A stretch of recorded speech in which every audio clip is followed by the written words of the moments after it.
पूरे मुल्क में जीअं त कोरोना वायरस जी वबा तेज़ी सां पकिड़िजी रही आहे त उते कुझु नौजवाननि पारां उन खां बचाव ख़ातिर हिकु नई इजाद कई वई आहे। मेरापुर में इंजीनियर आदिल ज़मान भट्टीअ पारां हिकु वाक थ्रू गेट ठाही वई आहे जंहिंखे एंटी कोरोना वायरस से गेट कयो वञे थो ऐं उतां गुज़रंदड़ माण्हुनि मथां इहा पाणी स्प्रे कयो वञे थो ऐं उन सां जेकी बीमारी खां बचाव करे सघिजे थो। वधीक अचो त हिन सां ॻाल्हि ॿोल कयूं त हिन इंजीनियर इन सां मशीन ठाहिण जो कीअं प्रोग्राम ठाहियो ऐं हितां जी आवाम इन लाइ छा थो चवे। असां टे दोस्त आहियूं, इंजीनियर नदीम मुगल, मां पाण इंजीनियर आदिल मलिक ऐं इंजीनियर रमज़ान मुगल। असां जेको आहे गेट ठाहियो आहे एंटी कोरोना जेको हले थो, बीमारी हले थी उन जी रोकथाम लाइ इन खे असां नालो ॾिनो आहे anti corona virus spray walk through gate.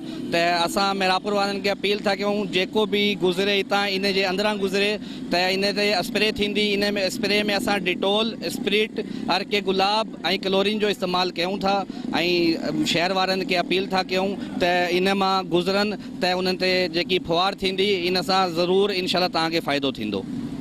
हीअ तमामु सुठी कावश आहे ऐं जीअं त हीअ जेके क़िस्म जूं बीमारियूं फैलिजी रहियूं आहिनि ऐं उन्हनि खां बचाव लाइ हिकु नौजवाननि जी तमामु सुठी कोशिशि आहे जेको असांखे एंटीसेप्टिक माहौल ॾिनो वियो ऐं हर क़िस्म जी ज़रूरतूं आहिनि।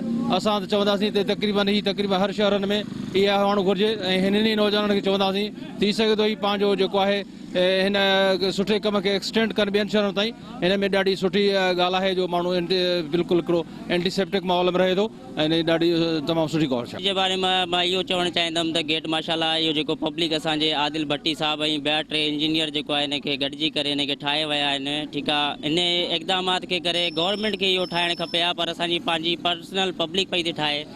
इन जे हवाले सां मां इहो चवणु चाहींदुमि त हिन जे फैसिलिटी जे करे असांजी आवाम खे ॾाढो सुठो फ़ाइदो पियो थो थिए। जेको बि हिन मां क्रॉस थिए थो इंशाअल्लाह अज़ीम उहो पंहिंजी कोरोना वायरस जे बचाव में बि रहंदो ऐं ॿी ॻाल्हि त हिन जी सेफ्टी बि आहे। हिन में डेली बेसिस ते डिटोल ऐं जेको आहे सैनिटाइज़र वग़ैरह इहे शयूं मिलाए करे हिन खे ठाहियो वेंदो आहे। इन जे बारे में इहो चवणु चाहींदुमि त इहा सुठी शइ आहे ऐं हर शहर में ऐं हर मां सम्झां थो पॉइंट ते इहो हुजणु खपे लाज़मी। घुरिजे त इन क़िस्म जे नौजवाननि जी हौसला अफ़ज़ाई करे ऐं हितां जे आवाम जे तव्हां वीचार ॿुधा त हू बिल्कुलु हिन ते हितां जे इंजीनियरनि खे बिल्कुलु तमामु सुहिणे नमूने सां सराहे रही आहे ऐं हुकूमत खे घुरिजे त अहिड़नि नौजवाननि जी हू हौसला अफ़ज़ाई करे त जीअं वधि में वधि ॿियनि शहरनि में बि इन क़िस्म जूं गेटूं लॻाए सघजनि। कैमरामैन अशरफ अली सां गॾु Mohammad Salim, DT TV news, Merapur.